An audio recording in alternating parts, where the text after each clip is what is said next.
आज हम लोग चर्चा करेंगे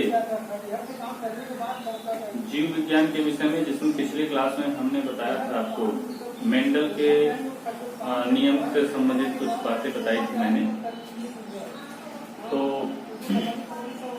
मैंने आपको बता दिया था आनुवांशिकी क्या है, जेनेटिक्स क्या है, इसके विषय में आपको मैंने बताया था। तो मैंने आपको बताया था जेनेटिक्स के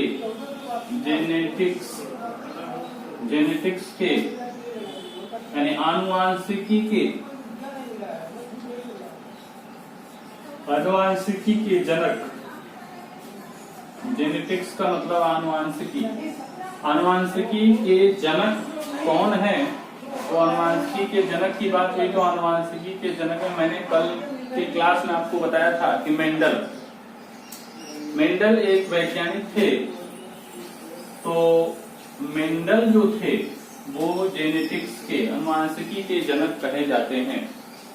मेंडल जो थे वो आनुवांशिकी के जनक कहे जाते हैं और सबसे पहले इन्होंने ही आनुवांशिकी की खोज के विषय में चर्चा किया और विभिन्न प्रकार के इस पर नियम बनाए। और वो नियम आपके एक संकर क्रॉस, द्विसंकर क्रॉस, मोनोहाइब्रिड क्रॉस और डाइहाइब्रिड क्रॉस कहे जाते हैं। तो आज की क्लास में हम लोग चर्चा करेंगे मेंडल के नियम का। तो एक चीज यह क्लियर हुआ कि आनुवांशिकी के पिता मेंडल हैं। मेंडल ऑस्ट्रिया देश के ब्रून शहर में चर्च में ईसाइयों के पादरी थे। मेंडल का जो प्रयोग था वह मटर पर था। मटर के पौधे पर पी प्लांट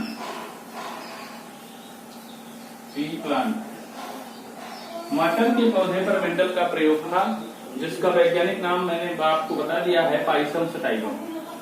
तो मेंडल जो थे, मेंडल आनुवांशिकी के जनक कहे जाते हैं और मेंडल का जो प्रयोग था, एक्सपेरिमेंट था, वह मटर के पौधे पर था। अब मेंडल ने अपने नियम, एक संकर क्रॉस, मोनोहाइब्रिड क्रॉस और द्विसंकर क्रॉस का नियम दिया। अब उसके बाद उसी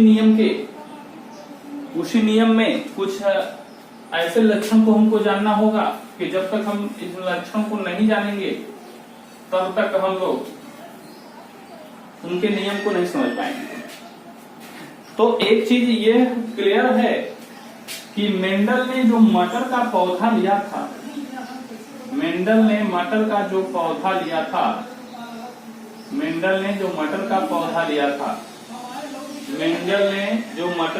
पौधा लिया था उसमें कुछ लक्षण प्रभावी थे और कुछ लक्षण अप्रभावी थे।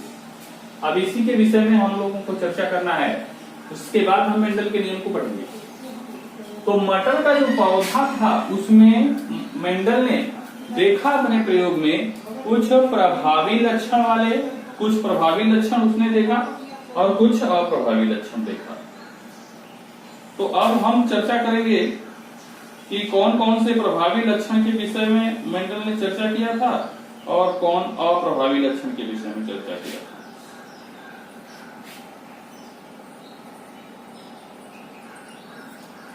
तो यहां पर हम लोग देख लेते हैं लक्षण।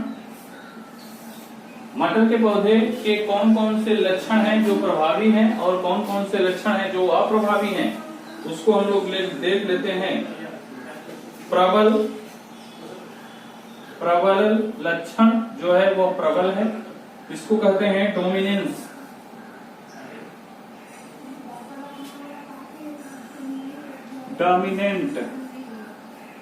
डोमिनेंट और दूसरा वाला जो है अप्रबल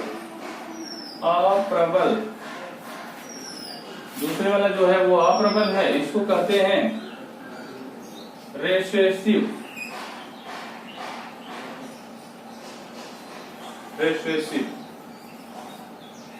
इसी का एक दूसरा नाम है प्रभावी, और इसका जो दूसरा नाम है वो अप्रभावी। तो हम लोग यह कह सकते हैं कि मेंडल ने मटर के पौधे को लिया अपने प्रयोग में, तो उस मटर के पौधे में उन्होंने कुछ प्रभावी लक्षण का जिक्र किया और कुछ अप्रभावी लक्षण का, और इन्हीं प्रभावी और अप्रभावी लक्षण से संबंधित ही मेंडल ने नियम दिया था। और उनका पहला नियम जो था वो प्रभाविता के नियम के नाम से जाना जाता है। तो हम लोग यहाँ पर देख लेते हैं कि कौन कौन से लक्षण जो है वो प्रभावी हैं और कौन कौन से लक्षण अप्रभावी हैं। तो पहला था लक्षण में फूलों का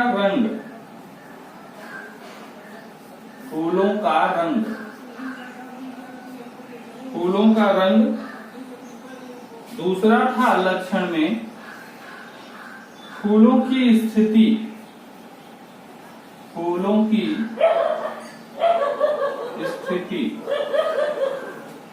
तने की लंबाई,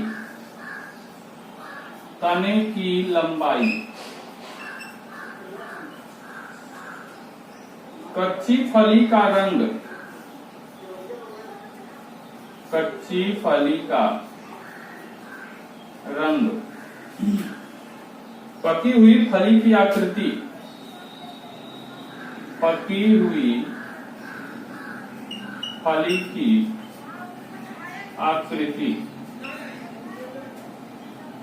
बीजों की आकृति,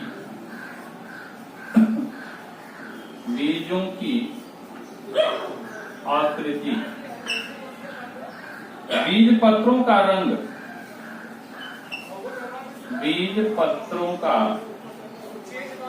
रंग, तो मेंडल ने मटर के पौधे पर जब प्रयोग किया तो उसमें उन्होंने 7 प्रभावी लक्षण और 7 अप्रभावी लक्षण, जिसको हम लोग डोमिनेंट और रिसेसिव कैरेक्टर कहते हैं, उसको उन्होंने देखा। और इन्हीं लक्षणों के आधार पर मेंडल ने एक संकर क्रॉस यानी मोनोहाइब्रिड क्रॉस और डाइहाइब्रिड क्रॉस का नियम बनाया। तो फूलों के रंग में जो प्रभावी लक्षण था वो उन्होंने बैगनी, फूलों के रंग में जो प्रभावी लक्षण है वो बैगनी है, और सफेद जो है अप्रभावी लक्षण है। बैगनी प्रभावी लक्षण, सफेद अप्रभावी लक्षण।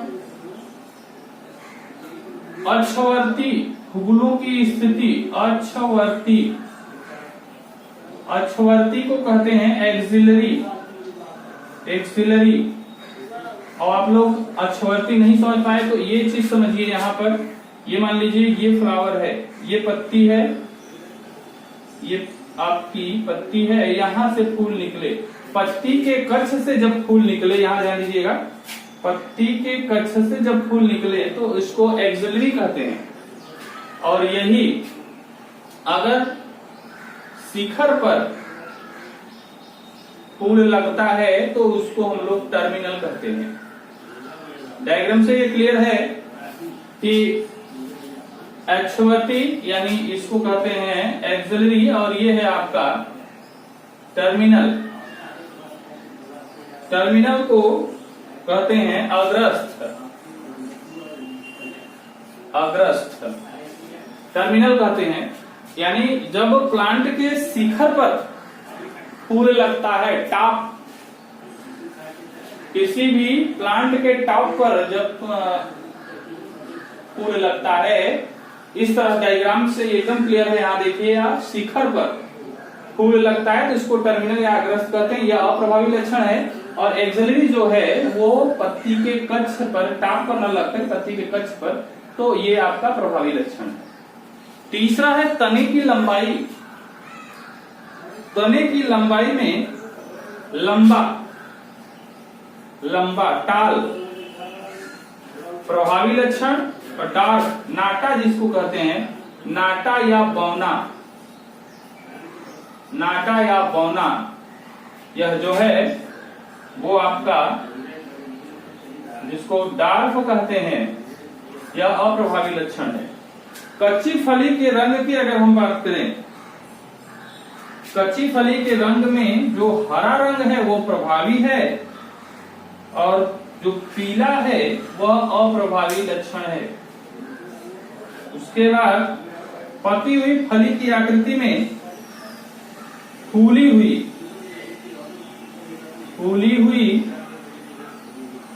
जो संरचना है वो प्रभावी है, और अप्रभावी लक्षण है बीजों के बीच में दबी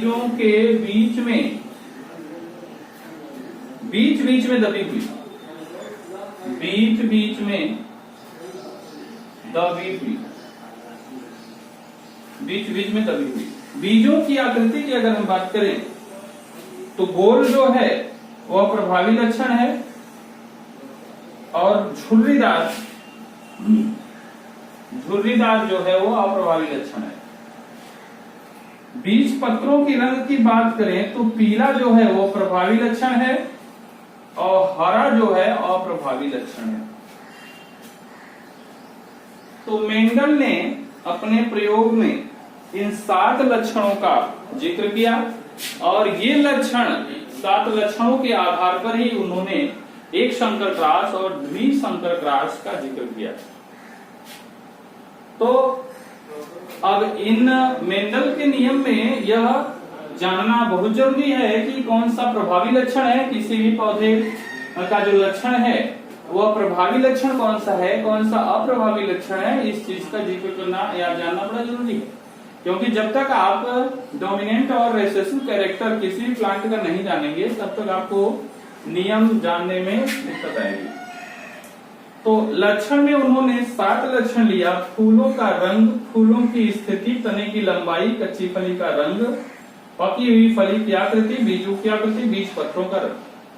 अब उन्होंने इन कैरेक्टर के आधार पर, जैसे फूलों की रंग की बात करें तो बैगनी जो कलर है वो आपका डोमिनेंट कैरेक्टर है, सफेद जो है वो रिसेसिव कैरेक्टर। उसी तरह से अगर फूलों की स्थिति की बात करें तो एक्सिलरी जो है, एक्सिलरी कैरेक्टर जिसको अक्षवर्ती कहते हैं, जो कि किसी भी लीफ के कच्छ से फ्लावर निकलता है, इसको एक्सिलरी कहते हैं, ये आपको डोमिनेंट कैरेक्टर है। और रिसेसिव कैरेक्टर टर्मिनल है।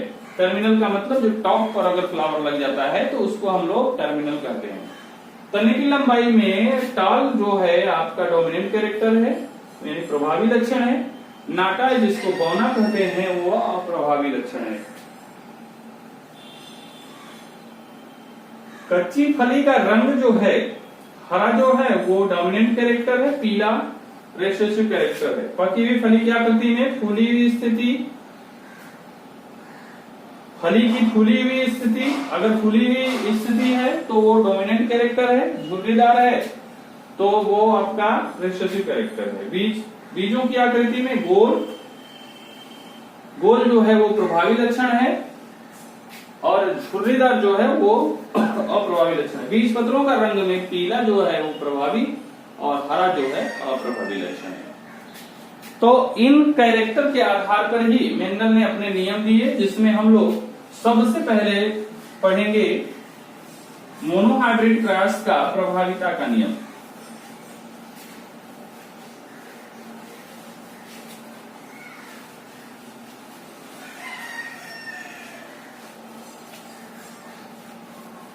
तो पहला नियम मेंडल का था,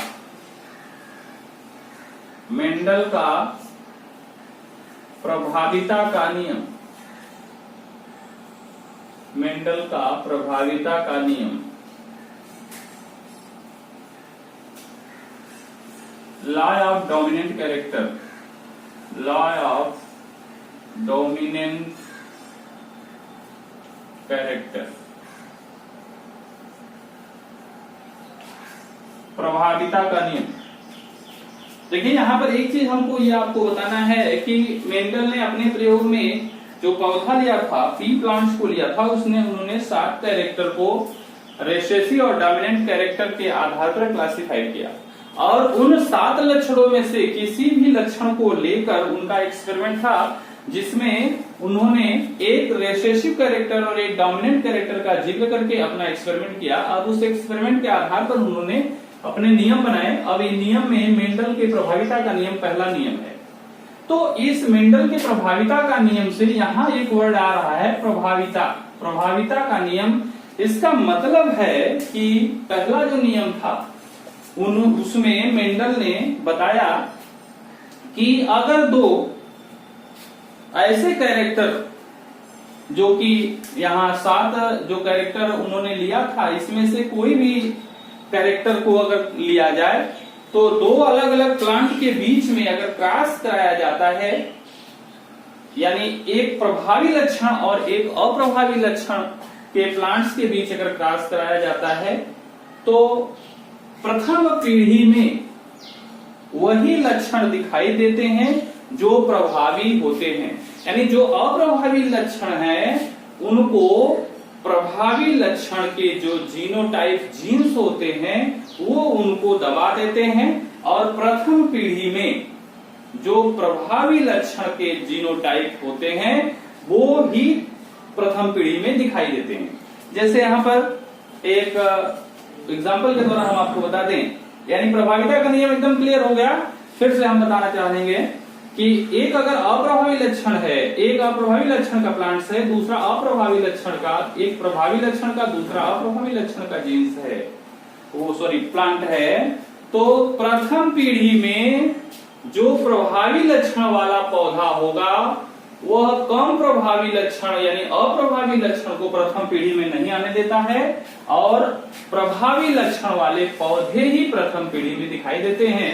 क्योंकि यहाँ पर प्रभावी एक वर्ड जो है वो डोमिनेंट कैरेक्टर जो है वहां यहाँ पर जोर दिया जा रहा है, इसलिए प्रथम पीढ़ी की F1 जनरेशन की अगर बात करें तो F1 जनरेशन में वही कैरेक्टर दिखाई देंगे जो डोमिनेंट कैरेक्टर है, और जो रिसेसिव कैरेक्टर है वो प्रथम पीढ़ी में नहीं दिखाई देगा।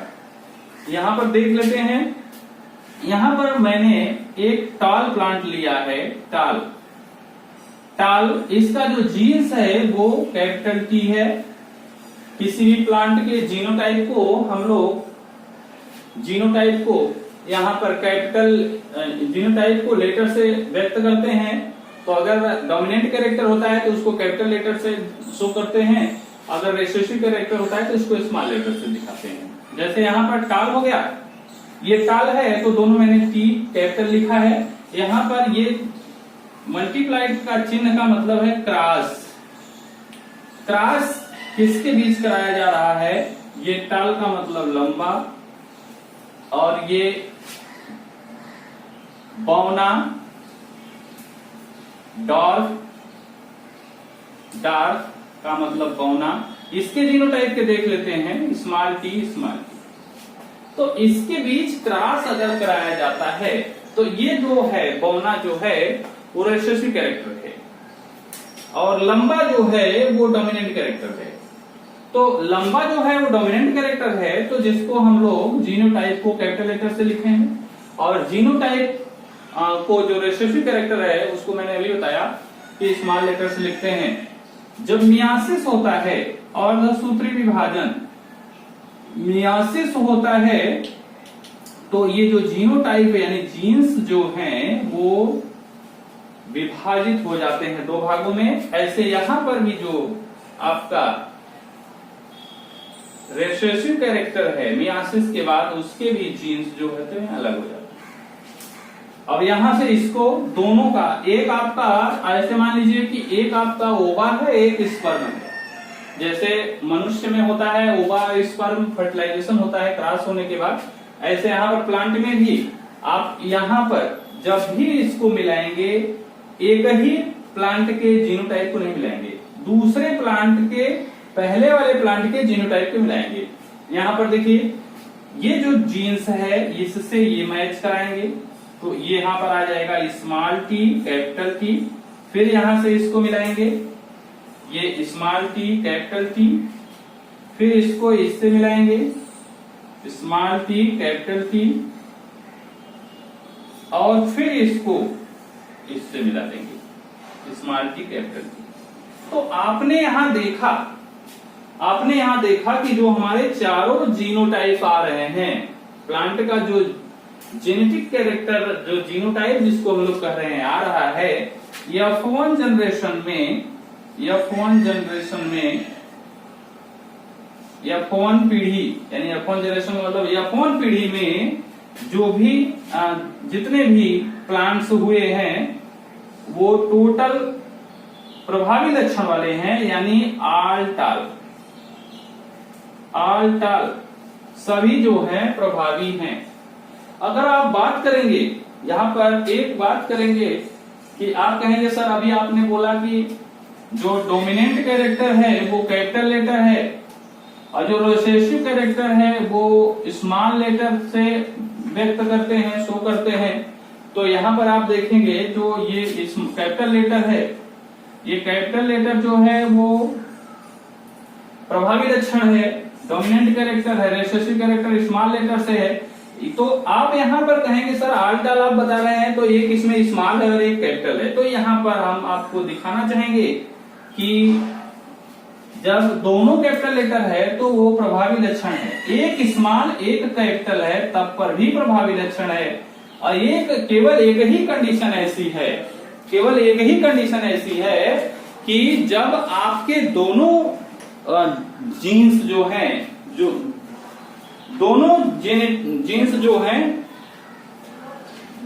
दोनों जेनेटिक मटेरियल का जो सिंबल है स्मॉल लेटर से है, तो तभी आपका रिसेसिव कैरेक्टर व्यक्त करेगा। यानी एक चीज यह क्लियर हुआ कि दोनों कैपिटल लेटर रहेगा तब पर भी प्रभावी लक्षण वाले प्लांट होंगे, एक स्मॉल एक कैपिटल रहेगा तब पर भी प्रभावी लक्षण वाला प्लांट आएगा।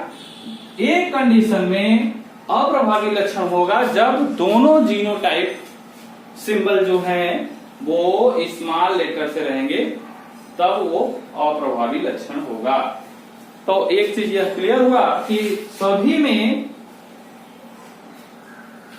जितने भी यहां प्लांट्स आए हैं, सभी पौधों में आप देख रहे हैं कि एक कैपिटल एक स्मॉल है। यानी F1 जनरेशन में ऑल टाल की बात हुई तो प्रभावी लक्षण जो है टाल है, अप्रभावी लक्षण आपका डार्क है, बौना है। तो यहाँ पर प्रथम पीढ़ी में प्रभावी लक्षण यानी टाल की बात अगर हम करें, लंबा की बात करें, तो प्रथम पीढ़ी में जितने भी प्लांट होंगे, अगर टाल और डॉर्फ के बीच क्रॉस कराया जा रहा है तो प्रथम F1 जनरेशन में जितने भी प्लांट होंगे